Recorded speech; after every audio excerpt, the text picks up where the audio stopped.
قرآن شریف کی حفاظت کا ذمہ بھی رب نے اپنے ذمہ کرم پر لیا ہوا ہے،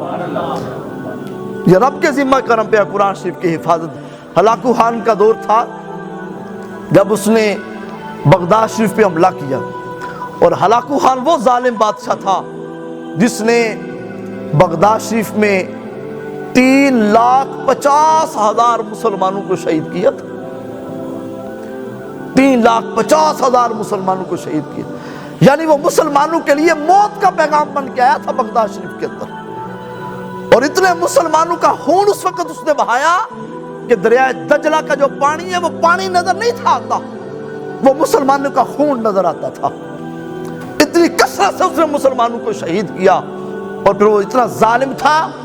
اس نے قرب و جوار سے دور دراز سے قرآن کے نسخے منگوائے، اور قرآن شریف کے نسخے منگوا کر باقاعدہ اس نے حکم دیا کہ جو بندہ قرآن جس کو ملے وہ میرے پاس نہ لے کے آئے تو میں اس کو سزا دوں گا، اس کی خیر نہیں ہے۔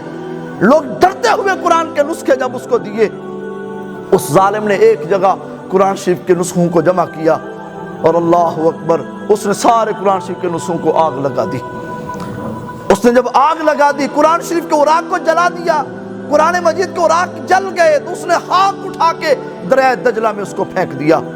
اور پھر قرآن شریف کے نسخوں کو جلانے کے بعد کہنے لگا، بڑے تکبرانہ انداز میں کہنے لگا اب میں دیکھوں گا قرآن کو کون پڑھے گا، اب میں دیکھوں گا اسلام کا نام کون لے گا۔ جب اس نے تکبر سے یہ کہا کہ میں دیکھوں گا قرآن کو کون پڑھے گا، تو جو مسلمانوں کے شہیدوں کے جو لاشیں پڑے تھے